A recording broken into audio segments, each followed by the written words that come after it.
Hi hello friends, welcome back. Premam സീരീസിന്റെ എല്ലാ എപ്പിസോഡും ഞാൻ ഈ ഒരു ചാനലിൽ അപ്ലോഡ് ചെയ്യാറുണ്ട്. അപ്പോൾ നിങ്ങൾക്ക് ഈ ഒരു ചാനൽ ഇഷ്ടമാവുകയാണെങ്കിൽ സബ്സ്ക്രൈബ് ചെയ്യാനും സപ്പോർട്ട് ചെയ്യാനൊന്നും മറക്കല്ലേ കേട്ടോ. ഈ ഒരു വീഡിയോ നിങ്ങൾക്ക് ഇഷ്ടമാവുകയാണെങ്കിൽ തീർച്ചയായിട്ടും വീഡിയോക്ക് ഒരു ലൈക്ക് തരണം. അതുപോലെ തന്നെ ഹൈപ്പ് തന്നിട്ട് സപ്പോർട്ട് ചെയ്യണം. ഹൈപ്പിന്റെ പോയിന്റ്സ് കൂടുമ്പോഴാണ് കേട്ടോ വീണ്ടും വീണ്ടും എനിക്ക് വീഡിയോസ് ഇടാൻ ഇങ്ങനെ ഇൻട്രസ്റ്റ് വരുള്ളൂ. പിന്നെ ഇതിന്റെ തൊട്ടടുത്ത് വീഡിയോസ് കിട്ടണമെങ്കിൽ മെമ്പർഷിപ്പ് എടുത്തോളൂ കേട്ടോ. ചാനൽ മെമ്പർഷിപ്പിന്റെ ഡീറ്റെയിൽസ് ഒക്കെ ഞാൻ കമ്മ്യൂണിറ്റി പോസ്റ്റിൽ കൊടുത്തിട്ടുണ്ട്. അപ്പോൾ നിങ്ങൾ മെമ്പർഷിപ്പ് എടുക്കുകയാണെങ്കിൽ നിങ്ങൾക്ക് നെക്സ്റ്റ് എപ്പിസോഡ് ഉടനെ തന്നെ കിട്ടുന്നതായിരിക്കും. ഇനി നമുക്ക് നെക്സ്റ്റ് അധ്യായത്തിലേക്ക് പോവാം. അധ്യായം 282. അശ്വിൻ നീലിമയുമായിട്ടുള്ള ഫോൺ സംഭാഷണം അവസാനിപ്പിച്ചിട്ട് പോലും അശ്വിന്റെ മനസ്സിൽ അതേ ചിന്തകൾ തന്നെയായിരുന്നു. മറന്നുപോയ കാര്യങ്ങളെ പറ്റിയിട്ട് അവന് ശരിക്കും ആശങ്ക തോന്നിച്ചു. ഒപ്പം ഡാഡിയും മമ്മിയും എന്തിനാണ് പിരിയുന്നതെന്നും അവൻ ചിന്തിച്ചു. അതിനിടയിൽ സിദ്ധാർത്ഥ റൂമിലേക്ക് വന്നതൊന്നും അവൻ അറിഞ്ഞിരുന്നില്ല. കുറച്ചു കഴിഞ്ഞ് ബാത്റൂമിൽ പോകണമെന്ന് കരുതി അവൻ എഴുന്നേറ്റു. അപ്പോഴാണ് ബെഡിന്റെ കാൽക്കൽ നിൽക്കുന്ന സിദ്ധാർത്ഥിനെ അശ്വിൻ കണ്ടത്. അവൻ ശരിക്കും ഒന്ന് ഞെട്ടി. ഡാഡി എപ്പോഴാണ് റൂമിലേക്ക് വന്നത്? അവൻ ആശങ്കയോടെ സിദ്ധാർത്ഥിനെ നോക്കി ചോദിച്ചു. അമ്മയും താനും തമ്മിലുള്ള സംഭാഷണം ഡാഡി കേട്ടിട്ടുണ്ടാകുമോ? ആ കാര്യത്തിൽ അവന് നല്ല ഭയം തോന്നിയിരുന്നു. മോനെ, ഞാൻ വന്നിട്ട് കുറച്ചു നേരമായി. പിന്നെ ഞാൻ വന്നപ്പോൾ നീ എന്തോ ചിന്തിച്ചുകൊണ്ട് കിടക്കുമായിരുന്നു. അത് കണ്ടപ്പോൾ ശല്യപ്പെടുത്താൻ തോന്നിയില്ല, സിദ്ധാർത്ഥ സൗമ്യമായി പറഞ്ഞു. അശ്വിന്റെ ഉള്ളിലെ ആശങ്ക അവന് വ്യക്തമായിട്ട് മനസ്സിലാക്കാൻ കഴിയും. അശ്വിൻ ചമ്മലോടെ ഒന്ന് ചിരിച്ചു. ഡാഡി പറഞ്ഞതല്ലേ എനിക്ക് ഓർമ്മ നഷ്ടപ്പെട്ടതാണെന്ന്. ഞാൻ അതിനെപ്പറ്റി ചിന്തിച്ചതാ, അശ്വിൻ പതിഞ്ഞ സ്വരത്തിൽ മറുപടി നൽകി. അതൊന്നും അച്ചു തൽക്കാലത്തേക്ക് ഓർക്കാൻ നിൽക്കണ്ട. ഉറങ്ങിക്കോ, നാളെ ടീച്ചർ വരുന്നതല്ലേ, സിദ്ധാർത്ഥ പറഞ്ഞു. അശ്വിൻ അനുസരണയോടുകൂടെ തലയാട്ടി. ആ ഡാഡി, ഞാൻ ഇപ്പോൾ തന്നെ ഉറങ്ങാം. അശ്വിൻ തിടുക്കം കൂട്ടി. സിദ്ധാർത്ഥ തലയാട്ടി. മറ്റൊന്നും പറയാതെ അവിടെ നിന്നും എഴുന്നേറ്റു പോയി. അശ്വിൻ ഒരു ദീർഘനിശ്വാസം വിട്ടു. ഭാഗ്യത്തിനാണ് ഡാഡി അമ്മയോട് സംസാരിക്കുമ്പോൾ വരാഞ്ഞത്. എന്നാ ശരിക്കും ഞാൻ പെട്ടേനെ, അവൻ ചിന്തിച്ചു. എന്നാലും ഡാഡി അമ്മയെക്കുറിച്ച് സംസാരിക്കുന്നത് കുറവാണല്ലോ. അവർക്ക് ശരിക്കും തമ്മിൽ ഇഷ്ടമല്ലേ? അതുകൊണ്ടാണോ പിരിയാൻ തീരുമാനിച്ചത്? അശ്വിന്റെ മനസ്സ് പിന്നെയും ആശയക്കുഴപ്പത്തിലായി. പക്ഷേ കൂടുതൽ നേരമൊന്നും അതിനെപ്പറ്റി ചിന്തിച്ചിരിക്കാൻ അവന് കഴിഞ്ഞില്ല. ഉറക്കം അവന്റെ കൺപോളകളെ തഴുകി. അവൻ ഗാഢമായ മയക്കത്തിലേക്ക് വഴുതി വീണു. ആ ഉറക്കത്തിൽ അവൻ മനോഹരമായൊരു സ്വപ്നം കണ്ടു. അവനും ഡാഡിയും അമ്മയും കൂടെയുള്ള മനോഹരമായൊരു ജീവിതം. ഇതേ സമയം സിദ്ധാർത്ഥ് ഒരു കറുത്ത ഹൂഡി ജാക്കറ്റ് ധരിച്ചിട്ടുണ്ട്. വീടിന് വെളിയിലേക്ക് ഇറങ്ങിയിരിക്കുന്നു. ബോസ്, നമുക്ക് പോയാലോ? സിദ്ധാർത്ഥിന്റെ അരികിലായി നിന്ന മനീഷ് അവനെ നോക്കി ചോദിച്ചു. അവന്റെ വേഷവും ബ്ലാക്ക് തന്നെയായിരുന്നു. സിദ്ധാർത്ഥ് പുഞ്ചിരിയോടെ തലയാട്ടി കാറിൽ കയറി പുറപ്പെട്ടു. നീലിമ താമസിക്കുന്ന റിസോർട്ടിന്റെ മുന്നിലാണ് ആ യാത്ര അവസാനിച്ചത്. സമയം 11 മണി ആയിട്ടുണ്ട്. നീലിമ ഉറങ്ങാനുള്ള സമയമായെന്ന് അവനറിയാം. ഗാർഡ്സിനോടൊപ്പം മനീഷിനോടും കാര്യം പറഞ്ഞിട്ട് അവൻ നേരെ ഉള്ളിലേക്ക് കയറി.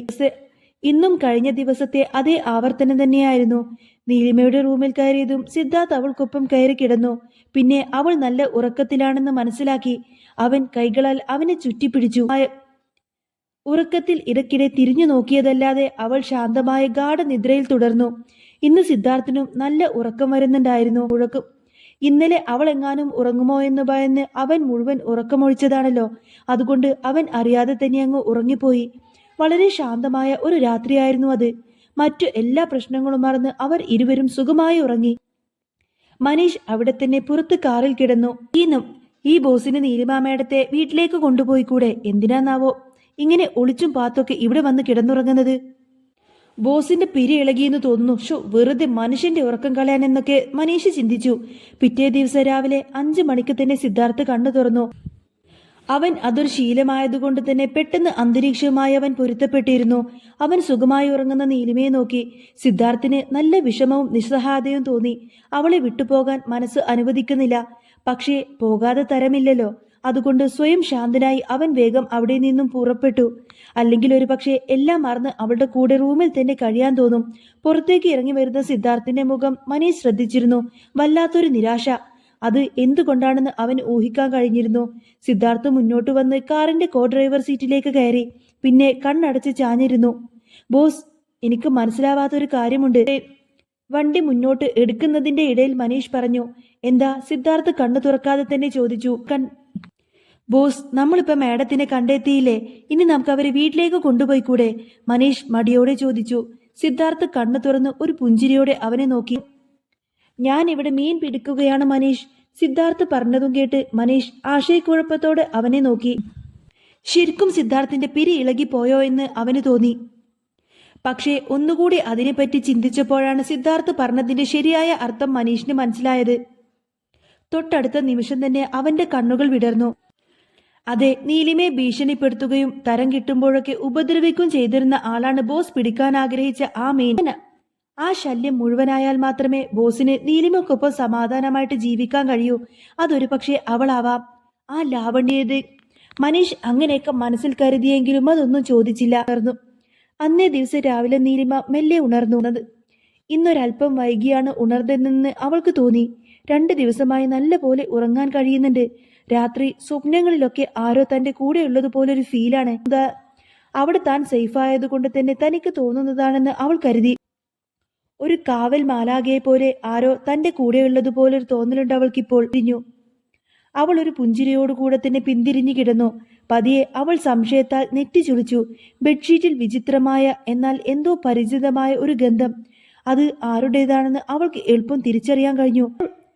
സിദ്ധു. പക്ഷേ അതെങ്ങനെ സംഭവിക്കും? അവൾ സ്വയം ചോദിച്ചു. സിദ്ധുവിനെ ശരിക്കും ഒരുപാട് മിസ് ചെയ്യുന്നുണ്ട്. അതുകൊണ്ട് എനിക്ക് തോന്നുന്നതാവുമോ? അവളിൽ സംശയം നിറഞ്ഞു. ഒപ്പം അവൾ പതിയെ മുഖം ചേർത്ത് കിടന്നു. എന്നിട്ട് ആ ഗന്ധം ആഞ്ഞു ശ്വസിച്ചു. അതോടെ ഈ ഗന്ധം ഒരു തോന്നലല്ലെന്ന് അവൾക്ക് മനസ്സിലായി. ഇതിനർത്ഥം സിദ്ധു ഇങ്ങോട്ടേക്ക് വന്നിരുന്നു എന്നാണോ? പക്ഷേ ഞാൻ എവിടെയാണെന്ന് അവൻ അറിയില്ലല്ലോ. മാത്രമല്ല ഇത് ഭൈരവിന്റെ റിസോർട്ടല്ലേ. അപ്പോ വെറുതെ പോലും സിദ്ധാർത്ഥിന് ഇങ്ങോട്ടേക്ക് വരാൻ കഴിയില്ല. നീലിമ എത്ര നേരം ആലോചിച്ചിട്ടും യുക്തിഭദ്രമായ ഒരു ഉത്തരം കണ്ടെത്താൻ കഴിഞ്ഞില്ല. അവൾ ഒന്ന് നെടുവീർപ്പിട്ടു. പിന്നെ കുളിച്ചൊന്ന് ഫ്രഷായിട്ട് ഭക്ഷണം കഴിക്കാൻ നേരെ താഴേക്കിറങ്ങി. ഹോട്ടൽ ലോബിയുടെ മുന്നിലേക്ക് നടക്കുമ്പോഴാണ് അവൾക്കൊരു ഐഡിയ തോന്നിയത്. അവൾ വേഗം റിസപ്ഷനിസ്റ്റിന്റെ അടുത്തേക്ക് നടന്നു. എന്തെങ്കിലും ആവശ്യമുണ്ടോ മാഡം? അയാൾ നീലിമയെ നോക്കി പുഞ്ചിരിയോടെ ചോദിച്ചു. നീലിമ ചോദിക്കുന്നത്, എനിക്ക് ഇന്നലെ രാത്രിയിലെ CCTV ഫുട്ടേജ് ദൃശ്യമൊന്ന് കാണിച്ചു തരാമോ? എന്റെ ഒരു സാധനം മിസ്സായി, അത് എവിടെയാണെന്ന് അറിയാൻ വേണ്ടിയിട്ടാണ്. CCTV ദൃശ്യം ഉപയോഗിച്ച് ഒരു പക്ഷേ അത് കണ്ടെത്താൻ കഴിയും. അതുകൊണ്ട് എന്നെ ഒന്ന് ഹെൽപ്പ് ചെയ്യൂ, അവൾ ചോദിച്ചു. തീർച്ചയായിട്ടും മാഡം, ഒരല്പനേരം ഒന്ന് വെയിറ്റ് ചെയ്യാമോ എന്ന് അവർ ചോദിച്ചു. നീലിമ ഭൈരവിന് വേണ്ടപ്പെട്ട ആളാന്ന് അയാൾക്കറിയാമായിരുന്നു. അതുകൊണ്ടാണ് അവൾക്ക് CCTV വിഷ്വൽസ് കാണിച്ചു കൊടുക്കാൻ അയാൾ തയ്യാറായത്. താങ്ക് യു എന്നവൾ മറുപടി നൽകി. എന്നിട്ട് ലോബിയിലുള്ള സോഫയിൽ കാത്തിരുന്നു. അധികം വൈകാതെ തന്നെ റിസപ്ഷനിസ്റ്റ് തിരിച്ചെത്തിയിരുന്നു. സെക്യൂരിറ്റിയും അവനോടൊപ്പം തന്നെയുണ്ട്. അയാൾ നീലിമയോട് കാര്യങ്ങൾ ചോദിച്ചറിഞ്ഞു. റിസപ്ഷനിസ്റ്റിന്റെ അടുത്ത് പറഞ്ഞ നുണകൾ അവൾ അയാളോടും ആവർത്തിച്ചു. ഓക്കെ മാഡം, അങ്ങനെയാണെങ്കിൽ നമുക്ക് സെക്യൂരിറ്റി റൂമിലേക്ക് പോയിട്ട് ചെക്ക് ചെയ്യാം. അതും പറഞ്ഞ് അയാൾ മുന്നിലേക്ക് നടന്നു. വൈകാതെ തന്നെ നീലിമ അയാളെ പിന്തുടർന്നു. ഹോട്ടലിന് പുറകിലായിട്ടാണ് സെക്യൂരിറ്റി റൂം ഉള്ളത്. മാഡം, ആ സാധനം എവിടെയാണ് നഷ്ടപ്പെട്ടതെന്ന് എന്തെങ്കിലും ഐഡിയ ഉണ്ടോ? അറ്റ്ലീസ്റ്റ് ഇപ്പോഴാണെങ്കിലും, സെക്യൂരിറ്റി ചോദിച്ചു. രാത്രിയിലായിരിക്കണം, ഉറപ്പില്ല. ജസ്റ്റ് അതൊന്ന് ചെക്ക് ചെയ്തു നോക്കിയാലേ പറയാൻ പറ്റൂ, നീലിമ പറഞ്ഞു. സെക്യൂരിറ്റി അവളെ ഒരു കമ്പ്യൂട്ടറിന്റെ മുന്നിലേക്ക് കൊണ്ടുവരുത്തി. നീലിമ തലേ ദിവസത്തെ മുഴുവൻ CCTV ഫുട്ടേജും അയാളെ കൊണ്ട് ചെക്ക് ചെയ്യിപ്പിച്ചു. പക്ഷേ സംശയാസ്പദമായ ഒന്നും തന്നെ അവൾക്കതിൽ കണ്ടെത്താൻ കഴിഞ്ഞില്ല. സെക്യൂരിറ്റി ഗാർഡ്സിനോട് നന്ദി പറഞ്ഞതിന് ശേഷം അവൾ പ്രഭാത ഭക്ഷണം കഴിക്കാൻ വേണ്ടി പോയി.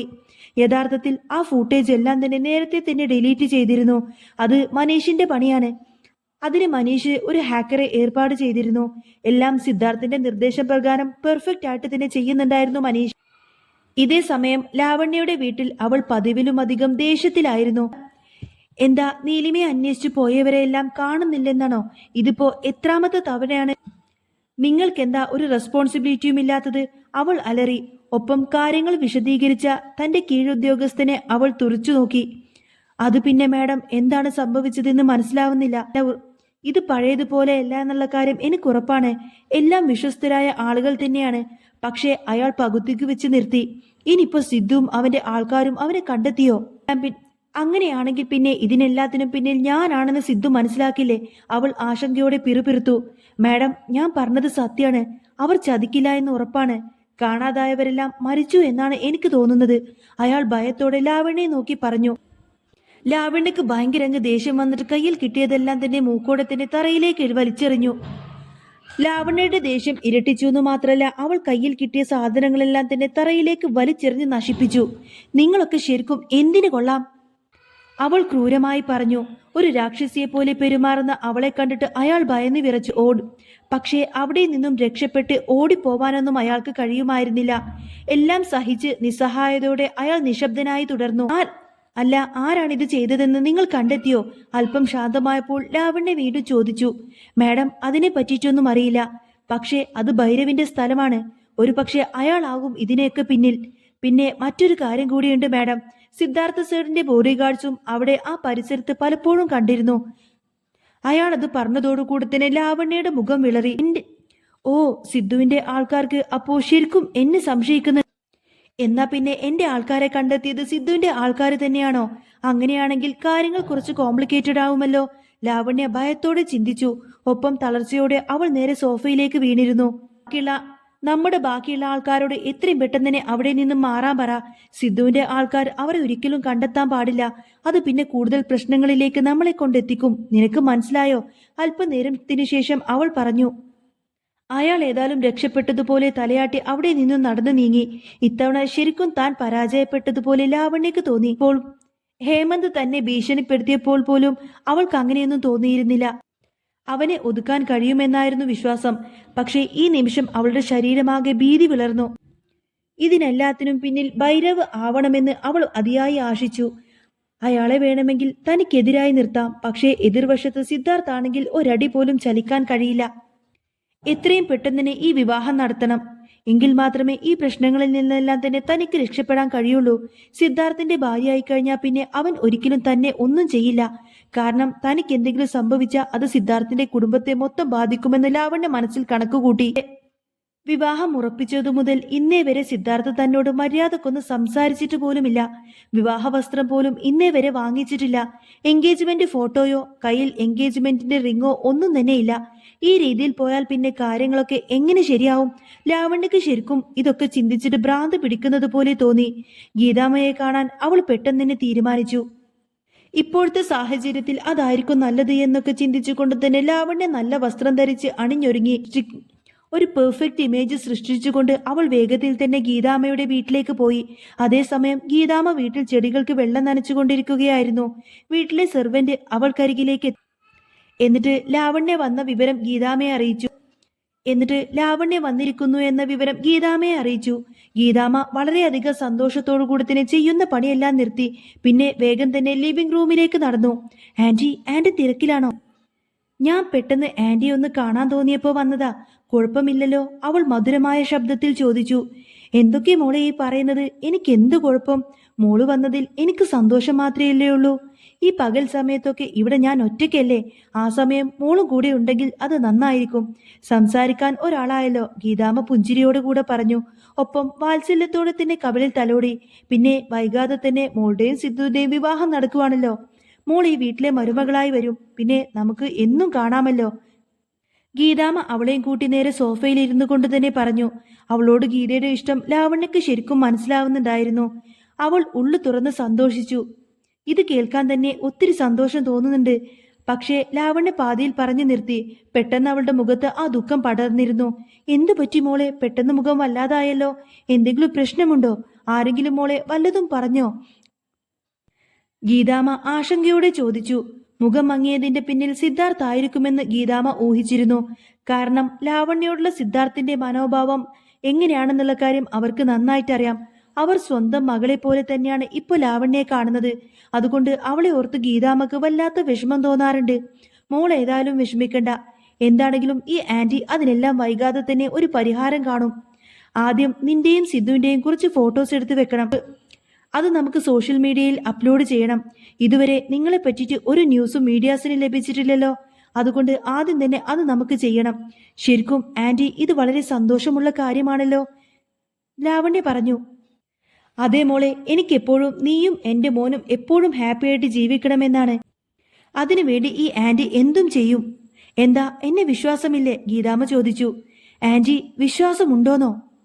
എനിക്കിപ്പോൾ എന്നേക്കാൾ വിശ്വാസമാണ് ആന്റി എന്ന് പറയാതിരിക്കട്ടോ ലാവണ്യ. എന്തായാലും ഞാൻ ഇന്ന് അവനെ കാണാൻ പോകുന്നുണ്ട്. സ്വന്തം മകനാണെന്ന് പറഞ്ഞിട്ട് കാര്യമില്ല. അവനെ കാണാൻ അപ്പോയിന്റ്മെന്റ് എടുത്തു പോകേണ്ട അവസ്ഥയാണ്. അത്രയും തിരക്കല്ലേ. ഒന്നിനും ശ്രദ്ധിക്കാൻ അവന് നേരമില്ല. എന്തായാലും സംസാരിക്കാം. പ്രീ വെഡിങ് ഫോട്ടോഷൂട്ടിന് നമുക്കൊരു തീരുമാനമുണ്ടാക്കാം, ഗീതാമ്മ പറഞ്ഞു. ലാവണ്യയുടെ മുഖം സന്തോഷം കൊണ്ട് വിടർന്നു. താങ്ക്സ് ആന്റി, അവൾ മൃദുവായി പറഞ്ഞു. ലാവണ്യെ ഓർത്തപ്പോൾ ഗീതാമ്മക്ക് ശരിക്കും സങ്കടം തോന്നിയിരുന്നു. ഇപ്പോഴും സിദ്ധാർത്ഥ് കല്യാണത്തിന് സമ്മതിച്ചിട്ടില്ല. എന്നിട്ടും തന്റെ മുന്നിൽ നിൽക്കുന്ന പെൺകുട്ടി എത്ര പ്രതീക്ഷയോടെയാണ് ആ ഒരു വിവാഹത്തിന് വേണ്ടി കാത്തു നിൽക്കുന്നത്. തന്റെ മകനും വിവാഹം പോലും കഴിക്കാതെ ഏറെ കാലമായി ബാച്ചിലർ ലൈഫ് ആഘോഷിച്ച് നടക്കുന്നു. അന്നൊക്കെ അവൻ ഏതെങ്കിലും ഒരു പെൺകുട്ടിയെ താലി കെട്ടി കൊണ്ടുവന്നിരുന്നെങ്കിൽ എന്നായിരുന്നു ആഗ്രഹിച്ചിരുന്നത്. അങ്ങനെ ആഗ്രഹിച്ച് പ്രാർത്ഥിച്ച് അവൻ കണ്ടെത്തിയ പെൺകുട്ടിയോ ഒരിക്കലും തന്റെ കുടുംബവുമായി ചേരാത്ത ഒരുവളും. അവളെ തനിക്കോ തന്റെ കുടുംബത്തിനോ ഒരിക്കലും തന്നെ അംഗീകരിക്കാൻ കഴിയില്ല. സിദ്ധാർത്ഥിന് ലാവണ്യെ പോലൊരു പെൺകുട്ടിയാണ് ചേരുക. അതുകൊണ്ട് ഇരുവരും ഒന്നിക്കാൻ ഗീതാമ്മ ആത്മാർത്ഥമായി തന്നെ ആഗ്രഹിച്ചിരുന്നു. ആ ആഗ്രഹം നടത്താൻ വേണ്ടിയിട്ട് അവർ എന്തും ചെയ്യാൻ വേണ്ടി തയ്യാറാവുന്നതും കാണിച്ചുകൊണ്ടാണ് എപ്പിസോഡ് പൂർണ്ണമാവുന്നത്. അപ്പോൾ ഇത് കഴിഞ്ഞിട്ടുള്ള എപ്പിസോഡ് നിങ്ങൾക്ക് കേൾക്കാൻ താല്പര്യമുണ്ടെങ്കിൽ അത് ഓൾറെഡി ഞാൻ ഈ ഒരു ചാനലിൽ അപ്ലോഡ് ചെയ്തിട്ടുണ്ട് കേട്ടോ. ചാനൽ മെമ്പർഷിപ്പ് എടുത്തു കഴിഞ്ഞാൽ മാത്രമേ ആ ഒരു എപ്പിസോഡ് ഇന്ന് തന്നെ നിങ്ങൾക്ക് കേൾക്കാൻ പറ്റുള്ളൂ. പിന്നെ വീഡിയോ ഇഷ്ടമായിട്ടുണ്ടെങ്കിൽ തീർച്ചയായിട്ടും ഒരു ലൈക്കും ഹൈപ്പും തന്നിട്ട് സപ്പോർട്ട് ചെയ്യണേ. ഈ ഒരു സീരീസ് സ്ഥിരമായിട്ട് നിങ്ങൾക്ക് നേരത്തെ തന്നെ എപ്പിസോഡുകൾ കിട്ടണമെന്നുണ്ടെങ്കിൽ നമ്മുടെ ചാനലൊന്ന് സബ്സ്ക്രൈബ് ചെയ്ത് വെച്ചോളൂ. അതുപോലെ തന്നെ മെമ്പർഷിപ്പ് എടുത്തു വെച്ചോളൂ കേട്ടോ. അതല്ലാന്നുണ്ടെങ്കിൽ എന്നും കറക്റ്റ് രാത്രി 8 മണിക്കായിരിക്കും ഞാൻ വീഡിയോസൊക്കെ അപ്ലോഡ് ചെയ്യുന്നത്. അപ്പോൾ നെക്സ്റ്റ് വീഡിയോ ആയിട്ട് ഇനി വരാം. അതിനു മുൻപേ സപ്പോർട്ട് ചെയ്യാനൊന്നും മറക്കല്ലേ കേട്ടോ.